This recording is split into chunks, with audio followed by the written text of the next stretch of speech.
It is a beautiful afternoon right here in the city of Port Harcourt. My name is Elvis Vitalis. If you like, you could call me the vibe of the airwaves. And yes, welcome to the Spotlight Show where we bring you all the latest happenings around entertainment and most importantly, having you some of the most fabulous voices in the landmass of Port Harcourt. And today, honestly, isn't going to be different.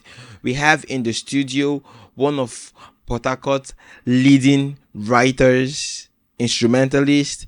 This guy has really carved a niche for himself. He's doing so well. He's also a vocalist and of course a graduate. I have with me in the building Mr. Sonye IK. It's a pleasure having you, bro. It's a pleasure. You look good in person compared to the pictures that we've seen over time. Now I guess the picture has a role to play too. Oh, right. Welcome to the show.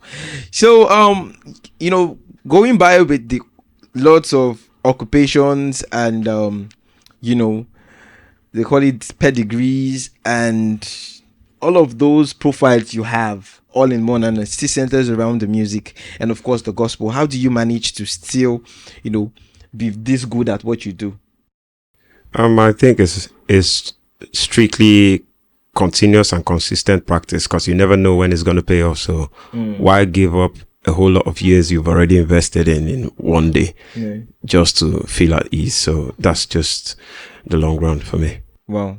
So how long have you been around the music scene and of course originally playing the instrument? How long has it been?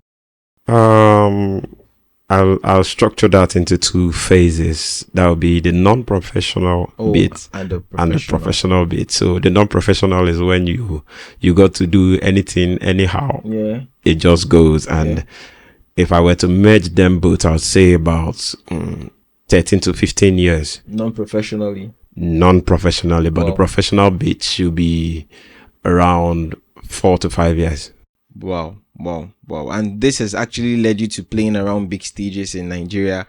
How does that feel, especially when you're out there, you do something that people love, especially when it's gospel? How do you feel?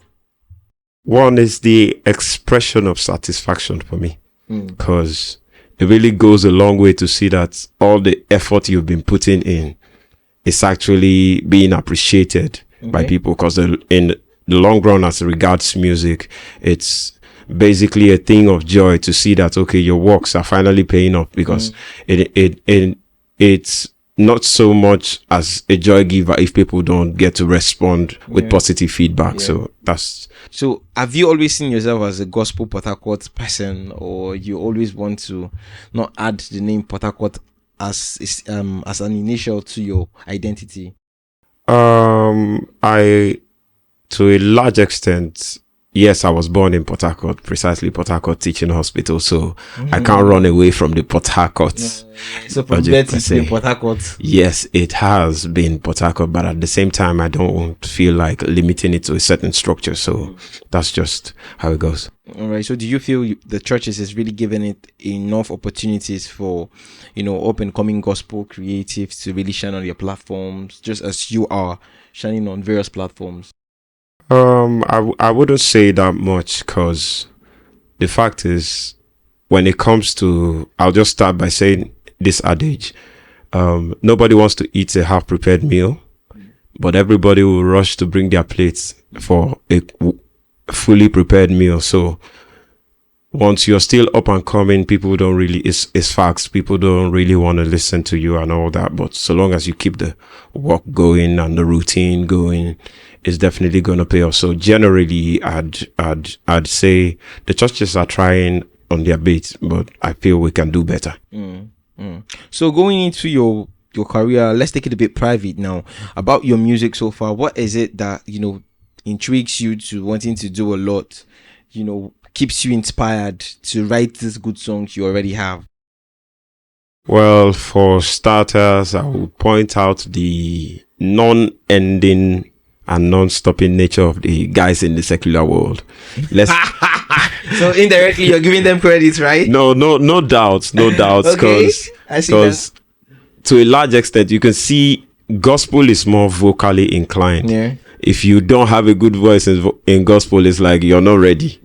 So, but look When at secular, whether in the you have- secular, You like have it or not. yes, Whether you understand the rhythm, you understand patterns, Yeah. you're good to go. you can probably just, so long as your lines are easy to vibe and they keep at it. They keep at it. So I'd just say basically it's the energy to which they consistently put to it, and the major thing for it is just God, because he has invested so much in me, so I can't fail him. I can't fail him. Right. Beautiful. So where do you tend to see yourself, say, in the next 5 years from now? This is a very tricky question, because Is it that, are we hoping that you would, switch lanes into the no, secular, become one big shot over there, no. or If I switch, I know I'm gonna be a big shot there, but I'd rather be a small shot here than a big shot there. So that's just it. But as regards the question where I see myself 5 years from now, as a Nigerian, let me answer as a Nigerian, because a whole lot of times we started from nursery school, and you go like, oh, I want to be a doctor, I want to be this and that, and until then life please you. when life touch you small, you got to readjust. So I'm no longer keen to what I want to become in time. I just trust God, and what that word means for me is that I put it in his hands solely, and I'll do my bit, and I trust that he will take care of his. So that's just it. Beautiful. Honestly, we've really had a very wonderful conversation right here, and at this junction we'll be drawing the curtain close, so you could go in for your spotlight section. But before you do that, what are your words of encouragement to every creative who is just starting, or who is gradually finding his or her feet around the gospel culture and wants to give in their bit? What would be your word of encouragement to them? My word of encouragement, I think I'll structure that into two. First up, don't give up, because there's no need to give up. Why did you start in the first place? And then secondly, this is God's business. Nobody sends himself on an errand.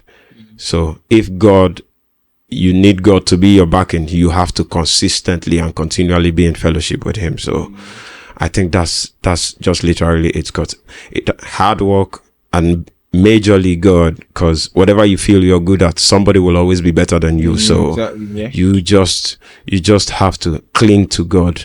And surprisingly, he makes the little things. I think somebody sang about that, say, you make the little things I do be like saying a big thing. That's just how it works. So that's just my advice. So where can we follow you up on social media?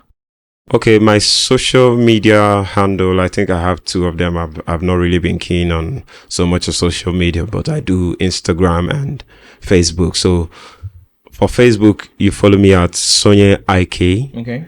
Then for Instagram, you follow me at Sonye_IK. That's just that.